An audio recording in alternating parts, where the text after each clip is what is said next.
Bayangkan ini, kamu duduk di tengah keramaian, mendengar tawa dan obrolan yang riuh. Tapi dalam benakmu, yang terasa hanyalah keheningan. Bukan karena kamu tak bisa berbicara, tapi karena tak ada yang layak untuk dibicarakan. Di saat orang lain berbicara soal tren, gosip, dan candaan yang berulang, kamu malah bertanya-tanya tentang arti hidup, kehampaan eksistensi, dan absurditas manusia. Kamu merasa aneh, terasing. Seolah kamu adalah satu-satunya yang melihat kedalaman dalam dunia yang dangkal. Friedrich Nietzsche pernah berkata, semakin kita naik, semakin kita terlihat kecil oleh mereka yang tidak tahu cara mendaki. Dan disitulah letak luka yang tak terlihat. Orang-orang cerdas bukan antisosial. Mereka hanya kelelahan, bukan oleh manusia, tapi oleh kebisingan yang kosong, oleh kewajiban sosial yang pura-pura, oleh percakapan yang terasa seperti sandiwara tanpa akhir. Bukan berarti mereka membenci manusia, tapi mereka sulit bertahan di tengah masyarakat yang terlalu nyaman dengan kebodohan kolektif. Nietzsche menyebutnya moralitas kawanan, sebuah kondisi di mana mayoritas hidup mengikuti arus, tanpa berpikir, tanpa menantang apapun. Di mata Nietzsche, orang cerdas adalah mereka yang berani melawan arus itu. Tapi seperti semua penantang sistem, mereka akan dianggap aneh, bahkan bermasalah. Karena dunia tidak menyukai mereka yang mempertanyakan terlalu banyak hal. Dunia lebih suka yang patuh, yang mengikuti, bukan yang mengkritik. Maka lahirlah salah paham besar. Orang cerdas itu dingin, tertutup, tidak suka berteman. Padahal, yang sebenarnya terjadi, mereka hanya tidak bisa memalsukan kegembiraan di pesta yang membosankan. Mereka tidak bisa berpura-pura tertarik pada hal-hal yang tidak bermakna. Dan lebih dari itu, mereka tidak ingin membuang waktu. Waktu yang bisa digunakan untuk berpikir, mencipta, dan menjadi. Nietzsche mengerti rasa itu. Ia hidup dalam kesendirian, bukan karena dia ingin sendiri, tapi karena pikirannya terlalu jauh dari keramaian. Ia menulis dengan pedih, "Aku bukan manusia, aku adalah dinamit." Ledakan itu bukan untuk menghancurkan orang lain, tapi untuk mengguncang kebekuan pikiran manusia, untuk membebaskan diri dari rutinitas sosial yang membuat jiwa tumpul.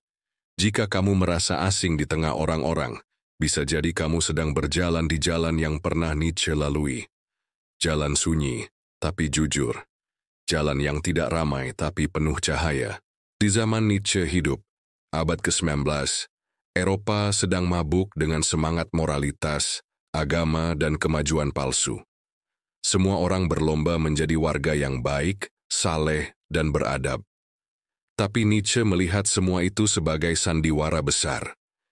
Ia menyebutnya sebagai kemunafikan massal yang dibungkus dengan sopan santun. Menurut Nietzsche, dunia tidak pernah memberi tempat yang nyaman bagi orang yang berpikir.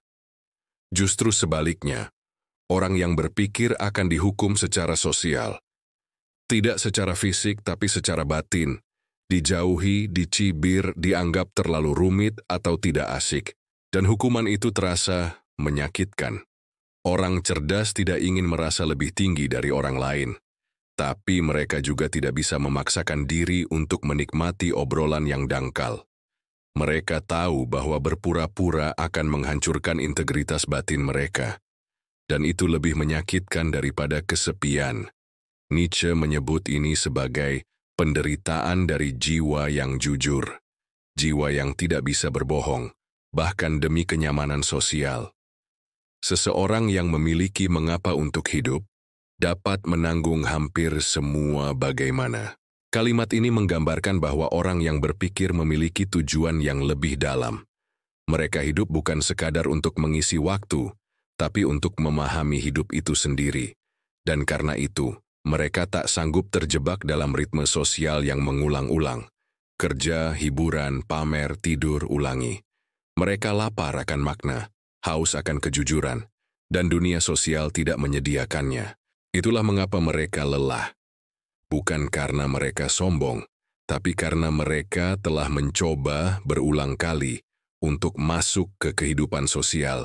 Namun yang mereka temukan hanyalah kebisingan kebodohan, dan kekosongan.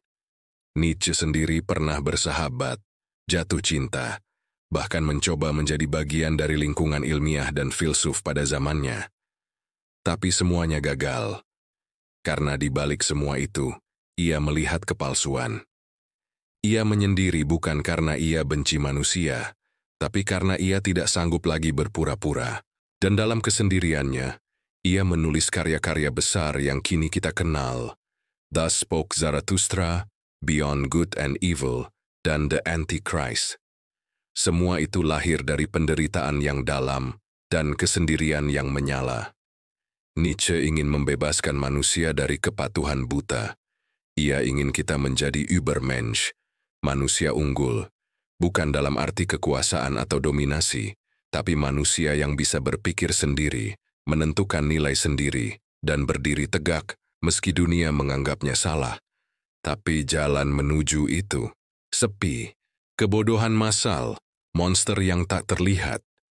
Apa yang Nietzsche maksud dengan kebodohan massal? Bukan semata-mata orang tidak berpendidikan, bukan karena mereka tidak membaca buku filsafat, bukan pula karena mereka tidak bisa memahami logika yang rumit, tapi karena mayoritas manusia, sadar atau tidak, telah menyerahkan kendali pikirannya kepada massa, kepada apa yang umum diterima, kepada apa yang normal dan wajar. Nietzsche menyebut ini sebagai penyakit spiritual. Manusia berhenti menjadi diri sendiri. Mereka berubah menjadi cermin dari opini-opini kosong, ikut tren tanpa tahu kenapa, meniru perilaku yang dilihat di televisi, media sosial, atau lingkungan, tanpa pernah bertanya, apakah ini benar? Apakah ini sesuai dengan nilai hidupku sendiri? Orang cerdas di sisi lain tidak bisa hidup seperti itu. Mereka tidak bisa hidup dari kebiasaan sosial semata. Mereka terus bertanya. Dan itulah akar dari penderitaan mereka. Siapa yang berpikir terlalu dalam tahu bahwa kehidupan itu mengerikan. Kalimat ini bukan berarti Nietzsche menyuruh kita putus asa, tapi ia menyadarkan kita. Berpikir mendalam akan menyingkap lapisan-lapisan realitas yang tidak nyaman, termasuk kenyataan bahwa banyak orang hidup hanya dari kebiasaan, bukan dari kesadaran. Orang cerdas melihat kebodohan massal seperti lautan lumpur. Semua orang berenang di dalamnya, merasa nyaman, saling menyemangati, bahkan saling memuji. Tapi begitu ada seseorang yang berusaha keluar, ia akan ditarik kembali ke dalam. Dicibir, direndahkan, dikucilkan. Dunia tidak suka mereka yang berbeda. Dunia menyukai kesamaan. Dan dalam kesamaan itulah kebodohan menyamar sebagai kebajikan. Nietzsche menantang semua itu. Ia menyuruh kita untuk memutus diri dari massa, untuk menjadi individu otentik, bukan salinan dari sistem. Tapi tentu saja, harga dari keotentikan adalah kesepian. Dan orang cerdas tahu itu. Mereka tahu bahwa ketika mereka menolak ikut menertawakan hal yang tidak lucu, mereka akan dianggap kaku. Ketika mereka menolak percakapan basa-basi yang tidak mengarah kemana-mana, mereka akan dicap tidak ramah. Ketika mereka mempertanyakan tradisi, mereka akan dianggap pembangkang. Tapi Nietzsche tidak meminta kita menjadi populer. Ia meminta kita untuk menjadi jujur. Dan kadang, kejujuran yang dalam membuat kita kehilangan banyak teman. Kehendak untuk berkuasa, bukan menguasai, tapi menjadi. Nietzsche percaya bahwa di dalam diri setiap manusia ada satu kekuatan yang paling murni, paling jujur, dan paling tak bisa dibungkam. Kehendak untuk berkuasa, will to power. Tapi tunggu dulu, jangan bayangkan kata berkuasa seperti diktator atau penguasa politik. Bukan itu maksud Nietzsche. Baginya, kehendak untuk berkuasa adalah dorongan batin terdalam untuk menjadi diri sendiri secara utuh, mengembangkan potensi tertinggimu, dan menciptakan nilai-nilai hidupmu sendiri, meski dunia menentangnya. Ini yang membedakan orang cerdas dari orang kebanyakan. Orang cerdas tidak hanya ingin diterima, mereka ingin bertransformasi. Mereka tidak puas hanya hidup aman. Mereka ingin hidup yang bermakna. Dan makna itu tidak akan ditemukan di tengah obrolan sosial yang repetitif atau di ruang kerja yang hanya menuntut konformitas. Nietzsche menulis, menjadi bebas adalah menjadi berani. Berani untuk hidup sendiri dan berpikir sendiri. Kebebasan berpikir itu bukan sekadar memilih jalur hidup yang berbeda, tapi tentang berani menanggung rasa asing, sepi, dan keterasingan demi satu hal, keutuhan diri. Masalahnya, dunia sosial tidak menyediakan ruang bagi kehendak ini. Dunia sosial menyuruhmu untuk menyesuaikan, bukan menjadi. Menyesuaikan penampilan, sikap, kata-kata, bahkan cara berpikir, agar kamu bisa diterima. Tapi pada titik itu, orang cerdas mulai merasa mati di dalam. Bukan karena tidak punya teman, tapi karena mereka mulai kehilangan dirinya sendiri. Nietzsche melihat ini sebagai tragedi besar. Ketika seseorang tahu bahwa dirinya unik, tahu bahwa pikirannya punya kedalaman, tapi ia mematikan semuanya demi kenyamanan sosial, maka ia sedang membunuh potensi tertingginya. Dan itulah yang membuat mereka akhirnya mundur. Menjauh, tidak karena membenci manusia, tapi karena menyadari bahwa yang mereka butuhkan bukan penerimaan, tapi ruang untuk bertumbuh. Orang cerdas tidak mencari tempat di tengah masa. Mereka mencari puncak, dan mereka tahu bahwa di puncak jarang ada orang lain. Tapi di sanalah kebebasan sejati itu hidup. Nietzsche tidak hidup lama. Ia menghabiskan tahun-tahun terakhir hidupnya dalam kesendirian, menderita gangguan mental, terputus dari dunia yang tak pernah benar-benar memahaminya. Tapi justru dari kesunyian itulah, pikirannya terus bergema melintasi zaman. Hari ini, pemikirannya menjadi tempat perlindungan bagi mereka yang merasa asing, bagi mereka yang berpikir terlalu dalam, bagi mereka yang lelah harus berpura-pura tertawa di pesta, berpura-pura nyaman di obrolan yang kosong, berpura-pura cocok dengan kehidupan sosial yang terasa dangkal. Nietzsche tak pernah memberi solusi instan. Ia tidak menawarkan cara agar kamu diterima orang lain. Justru sebaliknya, ia memintamu untuk berani menolak penerimaan itu, jika artinya kamu harus mengkhianati pikiranmu sendiri. Jadilah dirimu, dan itu berarti jadilah keras kepala, jadilah jujur, jadilah kuat. Dunia tidak akan memberi tempat bagi pikiran yang terlalu bebas, tapi bukan berarti kamu harus menyembunyikannya.